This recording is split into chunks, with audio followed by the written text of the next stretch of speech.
Top speed advance सामान्य ज्ञान book से इतिहास का पाठ 39। आज चीन चैप्टर चलेगा। चीन पूर्वी एशिया का सबसे विशाल देश है। 15वीं सदी से यूरोपियन राष्ट्र चीन में प्रवेश पाने के इच्छुक थे। सर्वप्रथम 13वीं सदी में मार्को पोलो नामक यात्री व्यापारिक चीन पहुंचा। मार्को पोलो द्वारा लिखित चीन का यात्रा वृत्तांत पढ़कर पश्चिमी राष्ट्र चीन को सोने का चिड़िया समझ उससे व्यापारिक संबंध बनाने के उतावले हो गए। चीन में पहले पुर्तगालियों का आगमन हुआ, फिर कैथोलिक मसीनों का प्रवेश हुआ। चीन में मंगोल साम्राज्य के समय ईसाई धर्म प्रचार बंद कर दिया गया। 16वीं शताब्दी में स्पेन, हॉलैंड और इंग्लैंड के व्यापारी चीन में आने लगे। रूस और चीन के साम्राज्य की सीमा एक दूसरे को छूती थी। रूस और चीन के साम्राज्य की सीमा एक दूसरे को छूती थी। सीमा संघर्ष मिटाने के उद्देश्य से 1689 ईस्वी में रूस और चीन के बीच नेरसिंसक की संधि हुई। इसके तहत आमूर घाटी पर चीन की सत्ता स्वीकृत हुई। अफीम संघर्ष अंग्रेज व्यापारियों ने दवा के तौर पर अफीम का प्रचार चीन में किया। शीघ्र ही चीनी जनता अफीम की आदी हो गई। अफीम का आयात कई गुना बढ़ गया, जिसने चीन का आर्थिक संतुलन बिगाड़ दिया। चीनी जनता आलसी हो नशे में चूर रहने लगे, अतः चीन ने अफीम के आयात पर प्रतिबंध लगा दिया, परंतु तस्करों द्वारा सरकारी आदेशों की अवहेलना की जाने लगी। 18वीं सदी में चीन और रूस के मध्य राजदूतों का आदान प्रदान हुआ। रूस को चीन में व्यापार करने की सुविधा मिली और पेकिंग में गिरजाघर बनाने की अनुमति दी गई। चीनी सैनिक की कड़ी निगरानी के कारण चीन के साथ रूस का व्यापार नहीं पनप पाया। चीनी रेशम और सूती वस्त्रों की मांग यूरोप से अधिक थी। चीन में विश्व का धन समेट कर आता था। 19वीं सदी में अंग्रेजी व्यापारियों ने द्वारा चीन में अफीम का प्रचार प्रसार के बाद चीन का व्यापारिक संतुलन बिगड़ गया। प्रथम अफीम युद्ध चीन और इंग्लैंड के बीच फरवरी 1840 में हुआ। व्यापारिक वस्तुओं की खरीद बिक्री के लिए चीन को कोहंग नामक संस्था की स्थापना की थी। कोहंग द्वारा व्यापारिक सुविधाएं यानी मुख्यतः अफीम की बिक्री नहीं मिल पाने से अंग्रेज व्यापारी चीन में युद्ध पर आमदा थे। चीन के तस्करों की मदद से अंग्रेज व्यापारी चोरी छिपे चीन में अफीम बेचते जा रहे थे। प्रथम अफीम युद्ध के समय ब्रिटेन का प्रधानमंत्री पामस्टम था। चीन का विशेष अफीम कमिश्नर लिन तेजेसु ने अंग्रेज व्यापारियों के अफीम की पेटी को समुद्र में फेंकवा दिया और अंग्रेज व्यापारियों को बंदी बना लिया। लिन की कार्यवाही के खिलाफ अंग्रेज व्यापारियों ने 1839 ईस्वी में चीन के विरुद्ध युद्ध की घोषणा कर दी। चीन के इतिहास में इसे प्रथम अफीम युद्ध कहा जाता है। कैंटन में अंग्रेज व्यापारियों के रहने की इजाजत दी गई, पर चीन में अफीम के प्रतिबंधित किए जाने पर उन्हें अफीम के व्यापार की इजाजत नहीं थी, जिसका उन्होंने उल्लंघन किया और युद्ध की शुरुआत हो गई। फरवरी 1840 ईस्वी में ब्रिटेन ने चीन के विरुद्ध युद्ध की घोषणा की। अंग्रेजी सेना ने कैंटन पर अधिकार कर लिया। ब्रिटिश सेना ने भारतीय सैनिकों की टुकड़ी मांग ली, जो ब्रिटेन की जल सेना की सहायता कर रही थी। चीन ने अंग्रेजों से युद्ध के लिए किसी प्रकार की तैयारी नहीं की थी। ब्रिटेन सेना प्रशांत महासागर के तटवर्ती क्षेत्रों की ओर बढ़ी और आसानी से चीन वाई और निगबो पर अंग्रेजी अधिकार कायम हो गया। प्रथम अफीम युद्ध का अंत 29 अगस्त 1842 ईस्वी को नानकिंग की संधि से हुआ। नानकिंग की संधि के तहत कैंटन के अतिरिक्त अमयो फाचाऊ, निप्पो और शंघाई के बंदरगाहों को ब्रिटेन के व्यापार के लिए खोल दिया गया। हांगकांग का द्वीप हमेशा के लिए ब्रिटेन को दे दिया गया। मुक्त व्यापार की नीति को चीन सरकार ने मान लिया। चीन की सरकार ने 5% टटकर निर्धारित किया। हांग का व्यापारिक एकाधिपत्य समाप्त हो गया। अंग्रेजी व्यापारियों को सम्मान देना और अंग्रेजों के मुकदमे चीनी अदालत के बजाय अंग्रेजी अदालत और विधि के अनुसार तय करना स्वीकार हुआ। अफीम नष्ट करने, युद्ध के खर्चे और हर्जाने के रूप में चीन की सरकार को $2,10,00,000 ब्रिटेन को देना पड़ा। प्रथम अफीम युद्ध के बाद अपने देश में अंग्रेजों का प्रभुत्व समाप्त करने के उद्देश्य से चीन ने 1844 ईस्वी में अमेरिका और फ्रांस से व्यापारिक संधि की। 1847 ईस्वी में चीन ने नॉर्वे और स्वीडन से तथा जुलाई 1845 ईस्वी में बेल्जियम से संधि की। 1845 ईस्वी में चीन ने पुर्तगालियों से भी संधि की।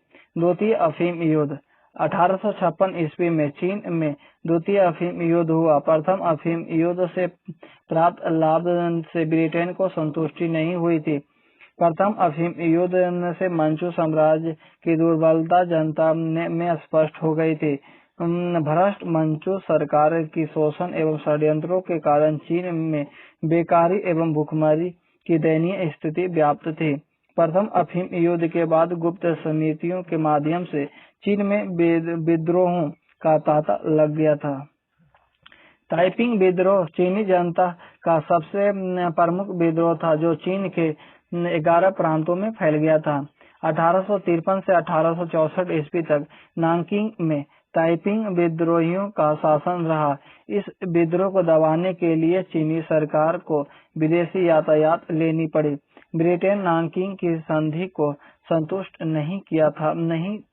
नहीं था। ब्रिटेन नानकिंग की संधि से संतुष्ट नहीं था।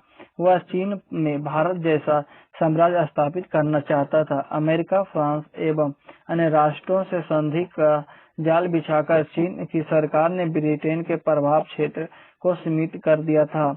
1856 ईस्वी में फ्रांस के कैथोलिक पादरी अगस्टे चैपडिलेन को विद्रोह फैलाने के आरोप में क्वांगसी के अधिकारियों ने फांसी की सजा दे दी। फ्रांस और ब्रिटेन ने पादरी की हत्या से शुद्ध होकर चीन के खिलाफ 1856 ईस्वी में युद्ध की घोषणा कर दी। ब्रिटेन और फ्रांस की सम्मिलित सेना का मुकाबला न कर पाने पर चीन को 1858 ईस्वी में तिंतसीन की संधि करनी पड़ी। पेकिंग की सरकार ने तिंतसीन की संधि ठुकरा दी। फ्रांस और ब्रिटेन ने पेकिंग पर धावा बोल दिया और मंचू सम्राट को पराजित कर पेकिंग की संधि करने के लिए विवश कर दिया। द्वितीय अफीम युद्ध का अंत 1860 ईस्वी में पेकिंग की संधि से हुआ, जो फ्रांस, ब्रिटेन व चीन के बीच हुई थी। नौकी की संधि की कमी को पेकिंग की संधि द्वारा पूरा कर लिया गया। द्वितीय अफीम युद्ध में रूस और अमेरिका तटस्थ बने रहे। पेकिंग की संधि 1860 पूर्व में 5 बंदरगाहों के अलावे चीन को 11 और बंदरगाहों को विदेशियों के बसने और मुक्त व्यापार करने के लिए खोल देना पड़ा। हांगकांग के सामने का कोसोल प्रायद्वीप ब्रिटेन के अधीन हो गया। अफीम के व्यापार को चीन की सरकार की अनुमति मिली। चीन की राजधानी पेकिंग में विदेशी राजदूतों तथा कर्मचारियों को रहने की सुविधा मिली। ईसाई धर्म को फैलाने की चीन में अनुमति मिली। ईसाई पादरियों की जब्त की गई संपत्ति लौटाई गई। चीनी कुलियों को विदेश भेजना वैध माना गया। फ्रांस और ब्रिटेन को युद्ध का हर्जाना देना चीन की सरकार ने स्वीकार कर लिया। द्वितीय अफीम युद्ध के बाद का चीन। पेकिंग की संधि के बाद चीन का द्वार यूरोपीय राष्ट्रों के लिए पूरी तरह खोल दिया गया। 1860 से 1900 ईस्वी के बीच यूरोपीय राष्ट्रों ने चीन की लूट खसोट शुरू कर दी। चीन में कई भूभाग ब्रिटेन, फ्रांस, रूस, जापान आदि राष्ट्रों ने हथिया लिया। सिक्यांग में चीन से विद्रोह कर याकूब बेग 1871 ईस्वी में एक स्वतंत्र राज्य की स्थापना कर ली। 1881 ईस्वी में चीन सरकार ने रूस से सेंट पीटर्सबर्ग की संधि की।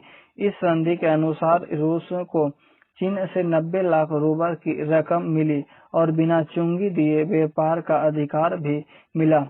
चीन जापान युद्ध 1894-95 ईस्वी में हुआ था। जापान ने कोरिया पर अधिकार कर लिया। जापान ने कोरिया पर अधिकार कर लिया। 1895 ईस्वी के बाद एशिया का बीमार राष्ट्र बन गया। 1895 के बाद चीन एशिया का बीमार राष्ट्र बन गया। यूरोपीय राष्ट्रों द्वारा चीन की लूट खसोट को इतिहास में चीनी तारबूज का बंटवारा कहा जाता है। चीन जापान युद्ध का अंत शिमोनेस्की संधि से हुआ।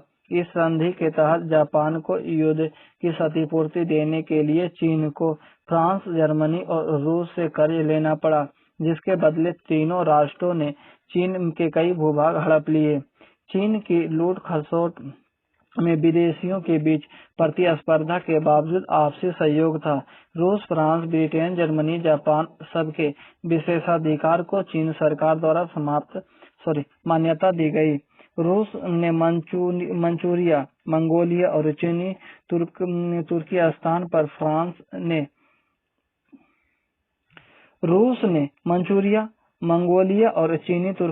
पर फ्रांस ने हैनान और टोंकिंग प्रदेश पर, ब्रिटेन ने यांगत्से की घाटी पर, जर्मनी ने शांतुंग पर तथा जापान ने फुकियेन प्रदेश भी अधिकार पाया। ये अधिकार चीन में पूर्व में मिले भूभागों पर के अधिकार के अतिरिक्त थे। अमेरिका उपनिवेशवाद के विरोध था।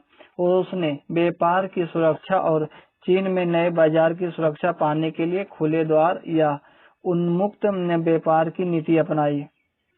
इटली एकमात्र यूरोपीय राष्ट्र था जो चीन में कुछ न पा सका। नोट: 1911 ईस्वी में हुई चीनी क्रांति, मंचू राजवंश का पतन हुआ। बक्सर का युद्ध 1898-1900 ईस्वी में चीन में बक्सर विद्रोह हुआ। बक्सर विद्रोह चीनी जनता द्वारा विदेशियों की चीन में हो रही लूट खसोट की स्वाभाविक प्रतिक्रिया स्वरूप हुआ था।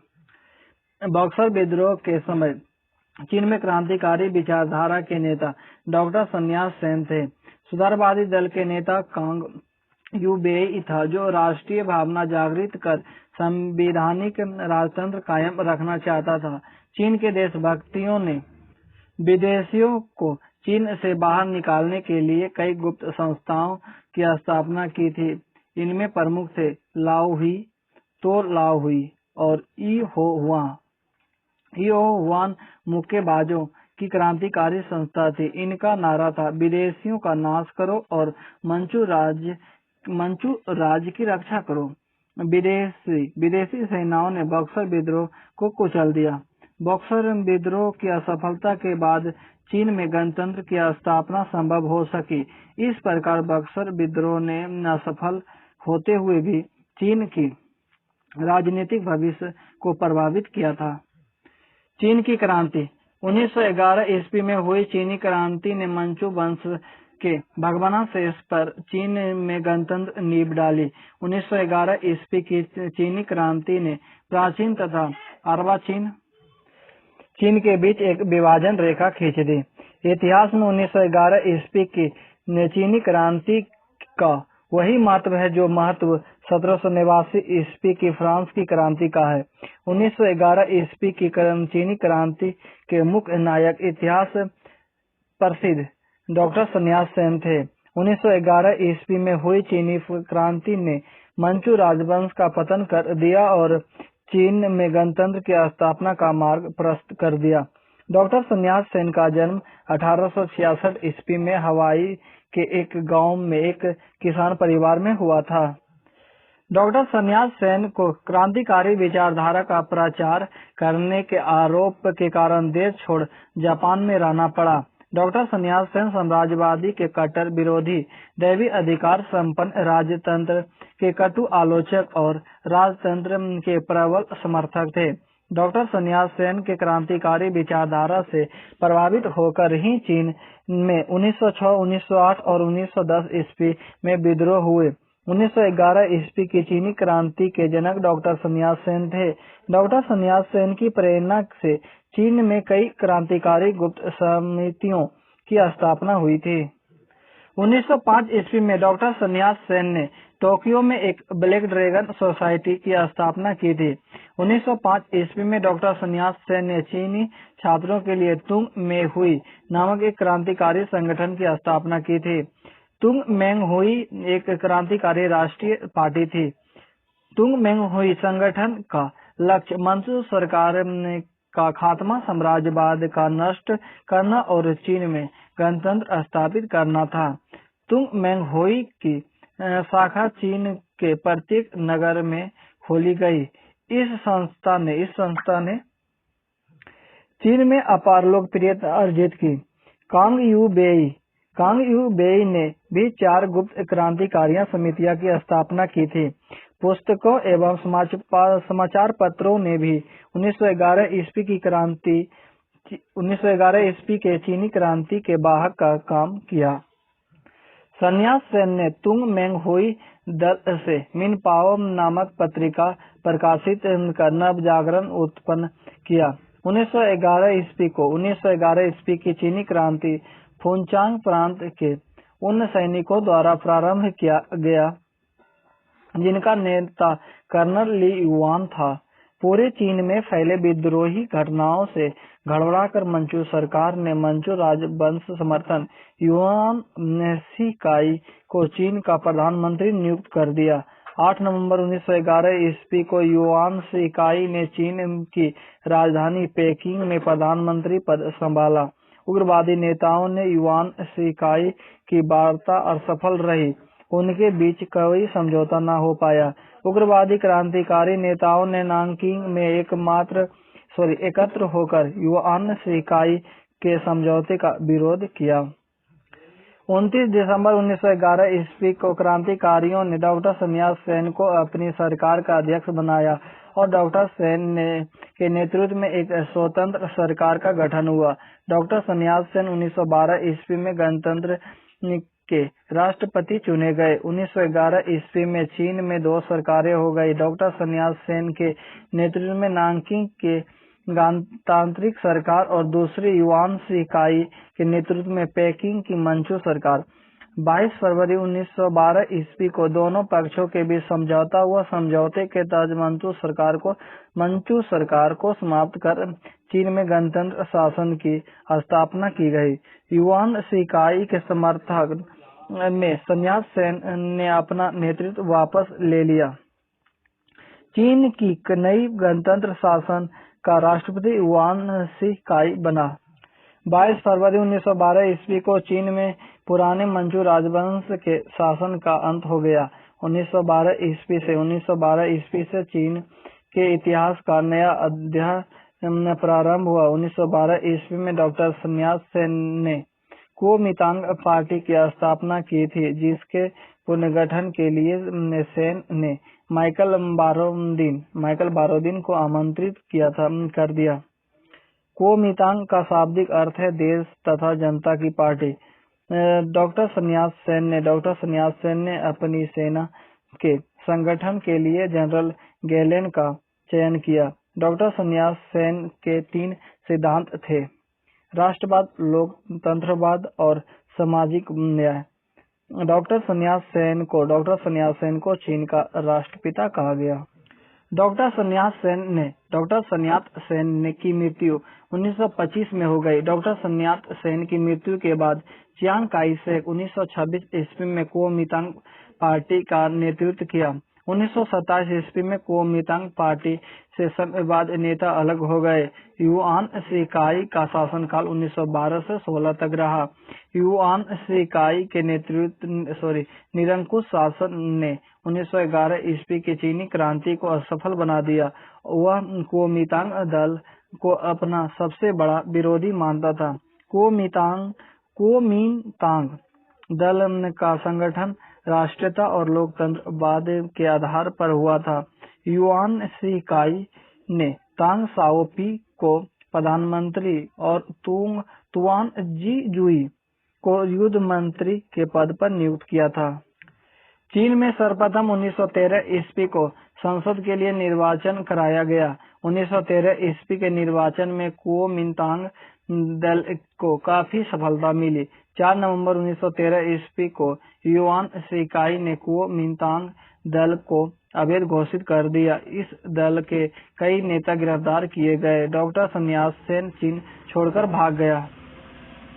6 जून 1916 ईस्वी को युआन शिकाई की मृत्यु हो गई। उनकी मृत्यु के बाद डॉक्टर सन्यास सेन ने कैंटन को राजधानी बनाकर कुओमिंतांग दल की सरकार का गठन किया। इस प्रकार चीन में 2 सरकारें काम करने लगी। पेकिंग में तुआंग चीजुई का स्वेच्छाचारी शासन और कैंटन में कुओमिंतांग सरकार। ली युआन हुंग चीन का नया राष्ट्रपति बना। तुआन जी जुई को प्रधानमंत्री बनाया गया।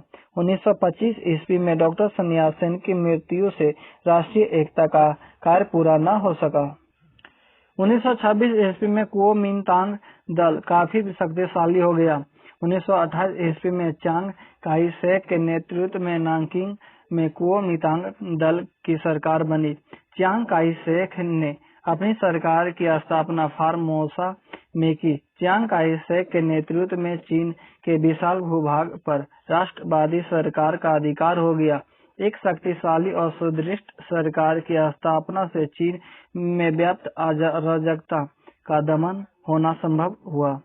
चियांग काई शेक तानाशाह बन गया। उसकी शक्ति का आधार जनता का समर्थन नहीं अपितु सरकार सेना पर उसका प्रभाव था।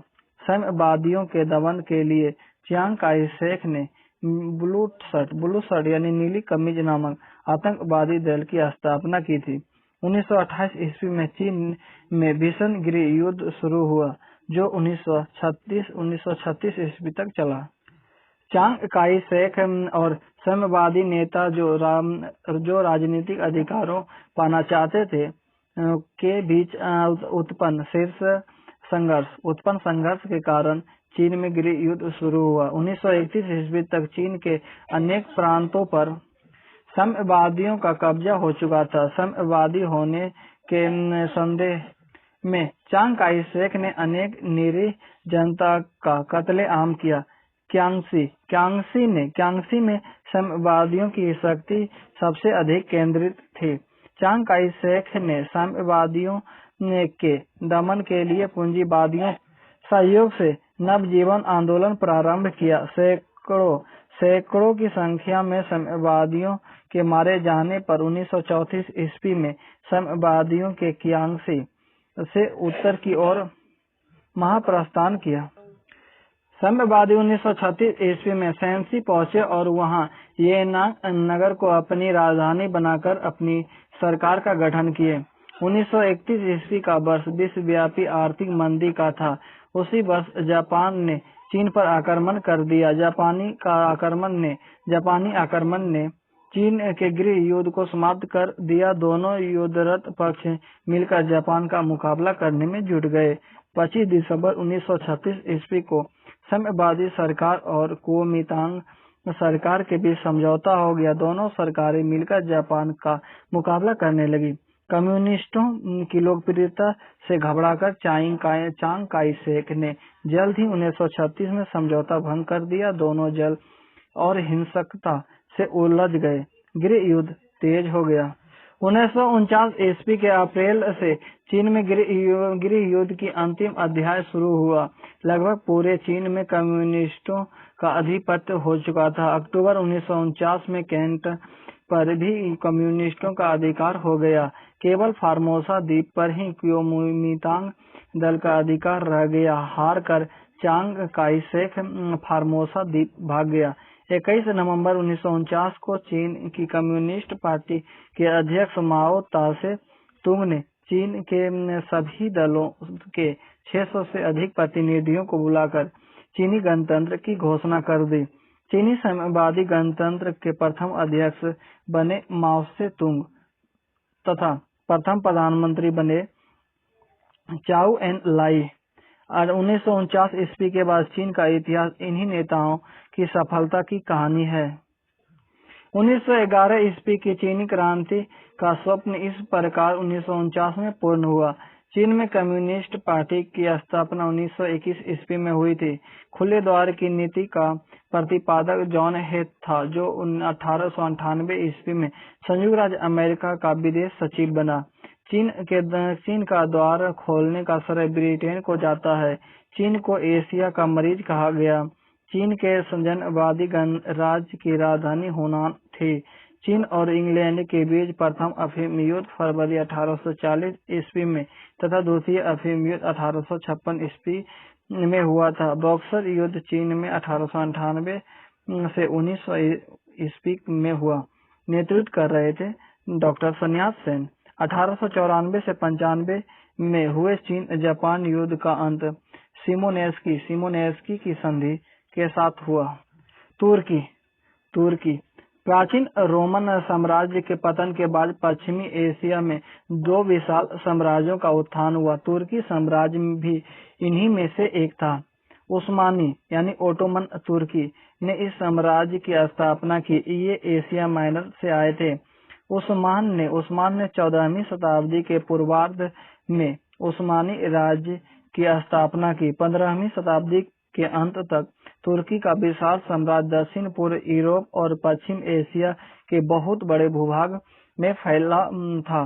यूरोप के बाहर Asia minor, Palestine, Mesopotamia, Armenia और अरब भी तुर्की साम्राज्य में शामिल थे। अफ्रीका में मिस्र से लेकर अल्जीरिया तक तुर्की साम्राज्य था। तुर्की साम्राज्य का शासक सुल्तान कहलाता था। संसार के अधिकतर मुसलमान उसे धर्म गुरु यानी खलीफा मानते थे। यूरोप के ईसाई राज्यों के विरोध से 17वीं शताब्दी तक तुर्की साम्राज्य का विस्तार रुक गया और इसका पतन होने लगा। ओटोमन साम्राज्य का पतन 19वीं सदी की शुरुआत में होनी शुरू हो गई, जो प्रथम विश्व युद्ध में तुर्की की पराजय के बाद पुनः पतन हो गई।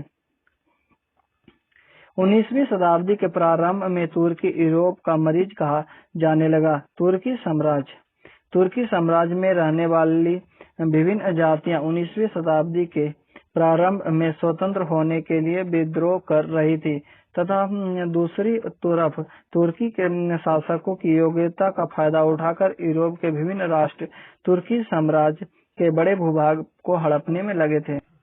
यूरोप का मरीज बने तुर्की को संजीवनी देने के लिए तुर्की के राष्ट्रवादियों ने तत्कालीन सुल्तान अब्दुल हमीद द्वितीय के निरंकुश शासन के विरुद्ध युवा तुर्क आंदोलन छेड़ दिया। तुर्की में 1889 में एशिया और प्रगति समिति का गठन हुआ। तुर्की में 1889 में एशिया और प्रगति समिति का गठन हुआ। 1902 ईस्वी में पेरिस में ओटोमन साम्राज्य के उदारवादियों ने एक सम्मेलन कर 1876 ईस्वी के संविधान को लागू करने का प्रस्ताव रखा। देश में कई क्रांतिकारी दल बने। इनका उद्देश्य राजतंत्र को समाप्त कर देश में गणतंत्र की स्थापना था। मुस्तफा कलाम पाशा ने युवा तुर्क आंदोलन का नेतृत्व किया। उसे वतन नामक संगठन की स्थापना की। तुर्की की सेना भी सुल्तान से असंतुष्ट था। 1907 ईस्वी के सैनिक विद्रोह से तुर्की में क्रांति की शुरुआत हुई। 1908 ईस्वी में युवा तुर्क आंदोलन के तहत मैसिडोनिया में व्यापक विद्रोह हुआ। 27 अप्रैल 1909 ईस्वी को सुल्तान अब्दुल हमीद को गद्दी से उतार दिया गया। युवा तुर्क आंदोलन से तुर्की में राष्ट्रीयता का विकास हुआ। प्रथम विश्व युद्ध में तुर्की ने मित्र राष्ट्रों के विरुद्ध जर्मनी का साथ दिया। प्रथम विश्व युद्ध के बाद विजयी मित्र राष्ट्र ने 10 अगस्त 1920 ईस्वी में पराजित तुर्की से श्रेब की संधि की। श्रेब के बेहद अपमानजनक संधि के बाद तुर्की का यूरोपीय साम्राज्य खत्म हो गया। अब तुर्की प्रधानता एक एशियाई राज्य रह गया था। मुस्तफा कलाम पाशा ने श्रेब की संधि का विरोध किया। प्रथम विश्व युद्ध के समय तुर्की का सुल्तान मोहम्मद पांचवा था। प्रथम विश्व युद्ध के समय मुस्तफा कलाम पाशा ने ने सेना नायक की हैसियत से अच्छी ख्याति अर्जित की थी।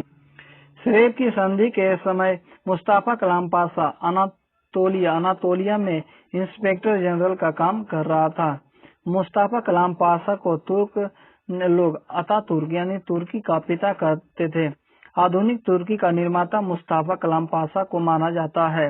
मुस्तफा कलाम पाशा का जन्म 19 मई 1891 ईस्वी में सेलेनिका नामक शहर में एक साधारण परिवार में हुआ था। इसके पिता का नाम अली रजा था। 24 वर्ष की आयु में मुस्तफा ने अपनी सैनिक शिक्षा पूरी की। मुस्तफा पर फ्रांस के क्रांतिकारियों के राजनीतिक दर्शन का गहरा प्रभाव छाया हुआ था। सेनापति के रूप में मुस्तफा ने गल्लीपोती युद्ध में शानदार सफलता अर्जित की थी।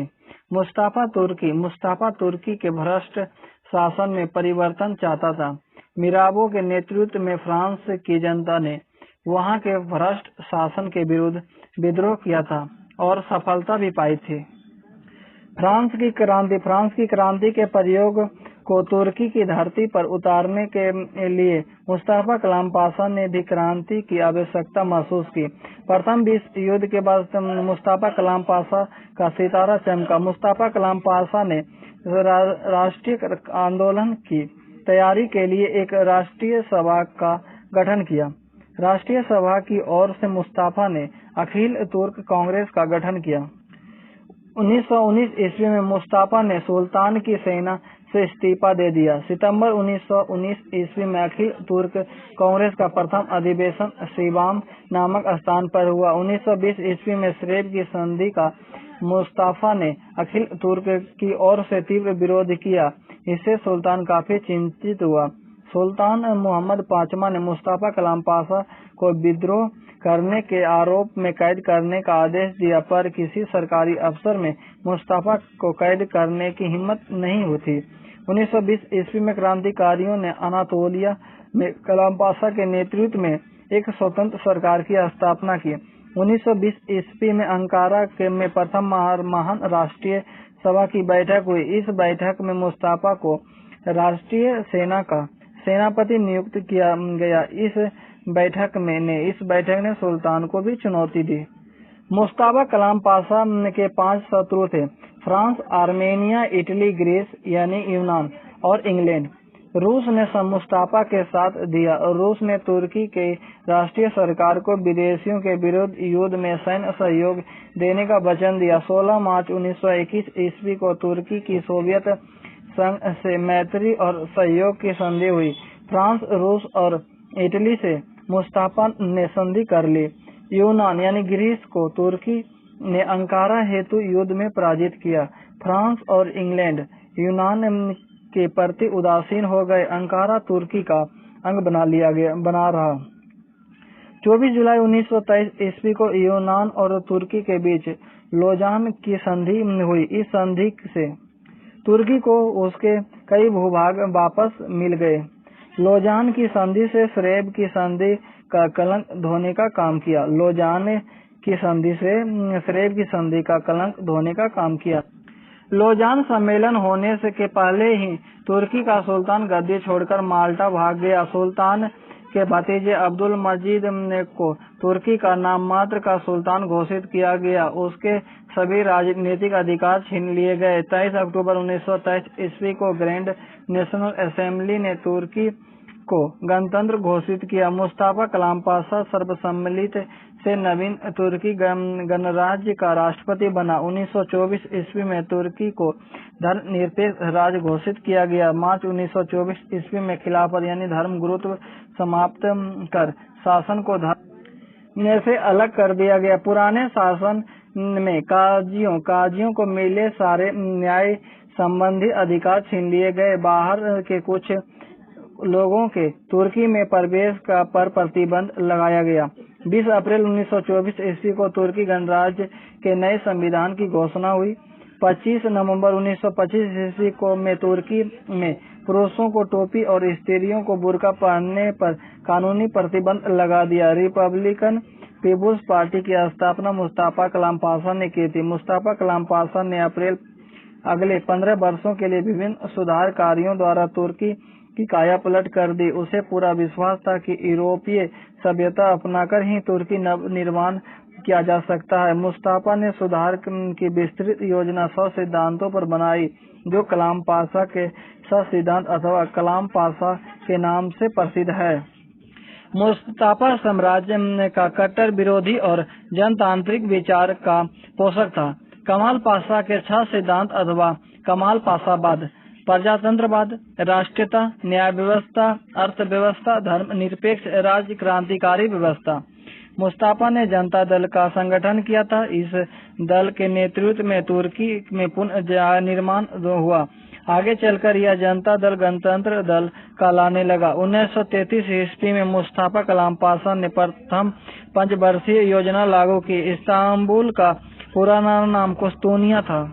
कुस्तुनतुनिया तुर्की का धार्मिक केंद्र था, जिसका महत्व घटाकर मुस्तफा ने अंकारा का महत्व बढ़ाया।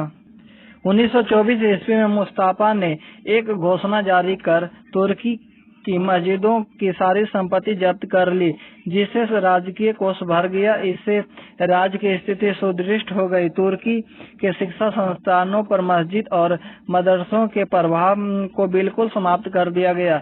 1932 ईस्वी में मुस्तफा ने भाषा परिषद की स्थापना की। मुस्तफा ने भाषा परिषद के माध्यम से तुर्की में नए इतिहास की रचना कराई और प्राचीन इतिहास एवं साहित्य को पुनर्जीवित कराया। ओटोमन साम्राज्य की विदेश नीति का मुख्य आधार पान इस्लामिज्म, जिसका प्रतिपादन अब्दुल हमीद द्वितीय था। मुस्तफा ने पान इस्लामिज्म का परित्याग कर धर्मनिरपेक्षता को ही अपनी गृह और विदेशी नीति का आधार बनाया। मुस्तफा कलाम पाशा की मृत्यु 1938 में हुई। तुर्की को यूरोप का मरीज से एक शक्तिशाली राष्ट्र बनाने का श्रेय मुस्तफा कलाम पाशा को जाता है। मुस्तफा कलाम पाशा के नए गणतंत्र का शासन 15 वर्षों यानी 1923 से 38 तक किया। एक इतिहासकार के अनुसार जब तक वह जीवित रहा, संपूर्ण राष्ट्र के लिए पथ प्रदर्शक सितारे के रूप में रहा, और जब वह मरा तब अबोध बच्चे भी उसके लिए सड़कों पर रोते थे। मुस्तफा कलाम पाशा के महत्वपूर्ण कार्य: 1924 में तुर्की को धर्मनिरपेक्ष राज्य बनाया। 1932 में तुर्की भाषा परिषद की स्थापना की। 1933 ईस्वी में तुर्की में प्रथम पंचवर्षीय योजना लागू कराना। ग्रेगोरियन कैलेंडर का प्रचलन कराना 26 दिसंबर 1925 से लागू किया। शिक्षा को धार्मिक नेताओं के हाथों से निकालना, यह 1924 में किया। धर्म को राज्य से अलग रखना। इस्तांबुल कुस्तुनतुनिया का महत्व घटाकर